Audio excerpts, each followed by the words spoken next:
एखादा खुजा नेता की ज्याची पात्रता सरपंच किंवा नगरसेवक पद एवढ्यापुरती नसते, परंतु घराण्याचा एक वारसा किंवा वडिलांनी कमवून ठेवलेलं किंवा मग पक्षाचे जे नेतृत्व असतं त्यांनी उचलून धरलेलं आणि असा माणूस मग एखाद्या मतदारसंघावर 20-20, 25-25 वर्ष राज्य करतो आणि परिस्थिती त्याला अनुकूल असते प्रत्येक वेळेला, त्यामुळं तो निवडून येतो. याचं एक महत्त्वाचं उदाहरण म्हणजे कराड उत्तरेतलं बाळासाहेब पाटील यांचं. या माणसाचा वकूब काय हा प्रश्न पडावा अशी या माणसाची वागणूक, पात्रता आणि जे विरोधात जे लोक आहेत, मतदार आहेत, त्यांच्या बाबतीत सुडाची भावना. त्यामुळं कराड उत्तरेमध्ये आता बदलाचे वारे वाहू लागले आहेत. नमस्कार, मी शिवाजी काळभोर, पत्रकार, सातारा, यशवंत महाराष्ट्र यूट्यूब चॅनलमध्ये आपलं स्वागत आहे.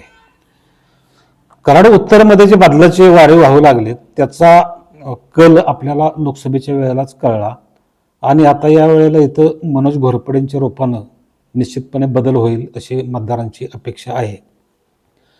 गेली अनेक वर्षे या मतदारसंघात बाळासाहेब पाटील हे राज्य करत आहेत. कधी शरद पवारांचा आशीर्वाद, कधी अजित पवारांचा आशीर्वाद, कधी आणखीन काही गोष्टी अनुकूल झाल्यामुळं प्रत्येक वेळेला ते निवडून येत होते आणि समोरचा उमेदवार पराभूत होत होता.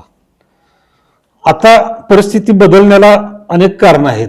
मुळात या माणसाचा जो वकूब आहे तो सहकार मंत्री असतानाच कळला आणि त्यावेळेला त्यांनी जे गाव पातळीवरील जे राजकारण केलं, सुडाचं राजकारण केलं, लोकांना विकासापासून वंचित ठेवलं, त्याबद्दल लोकांच्या तीव्र भावना आहेत आणि याला स्वतः हा माणूस जबाबदार आहे, कारण कर्तबगारी काहीच नाही. खरं तर कराड तालुका हा यशवंतराव चव्हाण यांचा वैचारिक वारसा किंवा कर्तृत्वाचा वारसा चालवणारा मतदारसंघ, परंतु अशी अपात्र माणसं इथं निवडून येत असल्यामुळं या भागाचा म्हणावासा विकास झाला नाही किंवा तिथले रस्त्यांचे, पाण्याचे प्रश्न, शेतकऱ्यांचे प्रश्न तसेच राहिले. फक्त कारखान्याच्या जीवावर हे राज्य करत गेले. एक फक्त कारखाना असल्यामुळं बाळासाहेब पाटील यांनी सगळे नेते आपल्याबरोबर ठेवले. ज्या नेत्यांची उंची या खुज्या माणसापेक्षा खूप मोठी होती, असे अनेक नेते होते आणि त्यांनी एकेकाळी बंड पण केलेलं होतं. त्यात मग जे राष्ट्रवादीचे जिल्हाध्यक्ष आहेत सुनील माने रहमतपूरचे, किंवा चित्रलेखा माने कदम, पालीचे देवराज पाटील, माजी शिक्षण सभापती, मानसिंगराव जगदाळे मसूरचे, ही माणसं आमदार होण्याच्या लायकीची असताना बाजूला राहिली आणि त्यांचं अवमूल्यन झालं की त्यांनी स्वतः करून घेतलं की आता एका पिढीनं या पिढी पाटील घराण्याची सेवा केली आणि आता हीच परंपरा, हे जे उंची असणारे जे नेते आहेत, मानसिंगराव जगदाळे असतील, देवराज पाटील असतील किंवा सुनील माने वगैरे, ही मंडळी आणखीन दुसरी पिढी जसराज पाटील यांच्यासाठी तयार करत आहेत का?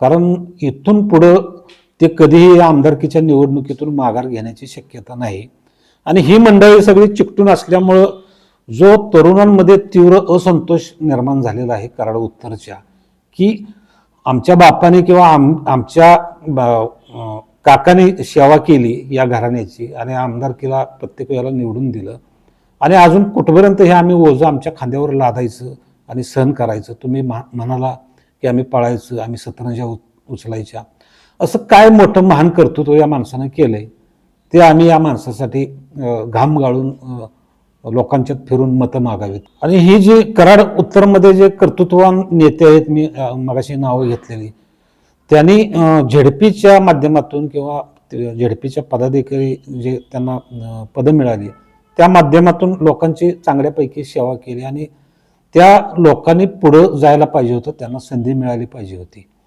आता ही जी माणसं आहेत, आता ह्यांनी परत झेडपीचंच तिकीट मागायचं का?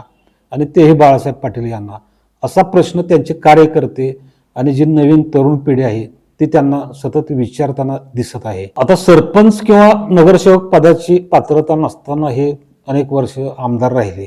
शरद पवार यांनी महाविकास आघाडीचं सरकार असताना यांना सहकार मंत्रीपद हे देऊ केलं आणि दिलं.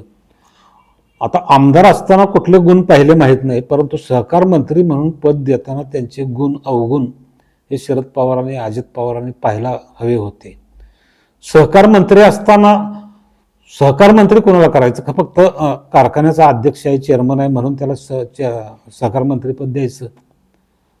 सहकार मंत्री हा अभ्यासू पाहिजे. त्याला संपूर्ण सहकारातले फक्त कारखानेच नाही, सहकारी संस्था भरपूर आहेत, सहकार क्षेत्र मोठं आहे, बँका आहेत, सूतगिरणी आहेत, बाकीच्या संस्था आहेत, ही सगळी माहिती आणि त्या माध्यमातून लोकांचा किंवा सहकारी संस्थांचा विकास करायची धोरणं राबवायचं सोडून हे महाशय गावागावातली भांडणं पेटवत होते आणि गावागावात कशा पद्धतीनं राजकारण करत होते हे आपल्या सगळ्यांना माहीत आहे.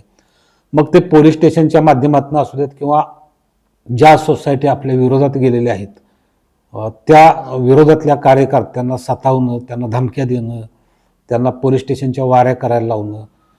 कोणेगावातलं एक प्रकरण सांगतो तुम्हाला. कोणेगावमध्ये सोसायटीला बाळासाहेब पाटील यांच्या विरोधातलं पॅनल निवडून आलं आणि तिथं त्या कार्यकर्त्यांना यांनी गुलाल सुद्धा उधळून दिला नाही. लगेच पोलीस स्टेशनला फोन करून त्यांनी सांगितलं की ह्या ज्या पुढं करणारे जे कार्यकर्ते आहेत त्यांना उचला आणि एक दिवस तुमच्या कोठडीत डांबा. मग लगोलग तिथं पिंजरे आले, पोलीस गाडी आली आणि या जे प्रमुख कार्यकर्ते होते त्यांना विनाकारण पोलीस स्टेशनमध्ये रात्रभर डांबून ठेवण्यात आलं. आणि यावेळेला पोलिसांनी सुद्धा प्रतिक्रिया व्यक्त केली की आम्हाला वरून प्रेशर येते, त्यामुळं आम्हाला हे करावं लागतंय, तुमचा काहीही यात दोष नाही. एकूणच कोत्या मनोवृत्तीमुळं आणि वेगळ्या एक निकृष्ट दर्जाची विचारसरणी यामुळं ह्या कार्यकर्त्यांना एवढ्या मोठ्या प्रमाणात त्रास झाला. विशेषतः मसूर कोपर्डे गटात एकदम खालची पातळी गाठण्यात आली सहकार मंत्री असताना. त्याचा फटका, त्याचा जोरदार फटका त्यांना या निवडणुकीत बसणार आहे. लोकसभेच्या वेळेला त्यांनी मतदारांनी हिसका दाखवलेलाच आहे, म्हणजे जाणीव करून दिलेली आहे. आता या वेळेला मतदार पेटून उठलेले आहेत, त्यामुळं मतदारांनाही आता एक त्यांना व्यक्त होण्याची एक संधी मिळालेली आहे. सहकार मंत्री असताना मग निगडी, शिरवडे असू द्यात. शिरवडे तर ते कारखान्यात जवळचंच गाव आहे. यादववाडी, माळवाडी, शेवडे, कांबेरवाडी, पाडळी ही जी काही डोंगरी भागातील गाव आहेत. आता पाडळी जे गाव आहे ते गाव विकासापासून वंचित आहे. सहकार मंत्री असताना या गावासाठी त्यांनी काही केलं नाही. ही डोंगरी भागातली गावं, पाण्याची थोडीशी कमतरता तिथं आणि तिथल्याही लोकांना किंवा मतदारांना मला मतं इथून कमी पडतात म्हणून सुडाचं राजकारण. तिथले जे कारखान्याचे सभासद आहेत ते सभासद एखादा मयत झाला किंवा काय झालं तर त्याचे शेअर्स नाकारणे, त्याच्या नावावर, त्याच्या वारसांच्या नावावर शेअर्स न करणे किंवा मग ऊसाची वाहतूक करणारे किंवा शेतीमालाची वाहतूक करणारे पांदीचे याचे रस्ते अडवणे, असले प्रकार या माजी सहकार मंत्र्यांनी आणि सध्याच्या विद्यमान आमदारांनी या मतदारसंघात केलेले आहेत. आणि या सर्व बाबींचं अवलोकन हे भाजपचे जे नेते मंडळी आहेत, उमेदवार मनोज घोरपडे असू द्यात किंवा धैर्यशील कदम, जिल्हाध्यक्ष रामकृष्ण व्याताळ, सुरेश पाटील, या सगळ्या नेते मंडळींनी हे जवळून अनुभवलं आणि त्यामुळं जो जनतेमध्ये उठाव झाला, लोकसभेच्या वेळेला चांगला उठाव झाला आणि इथं उदयनराजेंना किंवा कमळाला एकत्रितरित्या चांगली मतं पडली. आता ह्या परिस्थितीत आणखीन बदल घडणार आहे, कारण लोकसभेला मर्यादा होत्या, विधानसभेला वेगळ्या पद्धतीनं प्रचार होतो आणि खोलवर प्रचार होतो.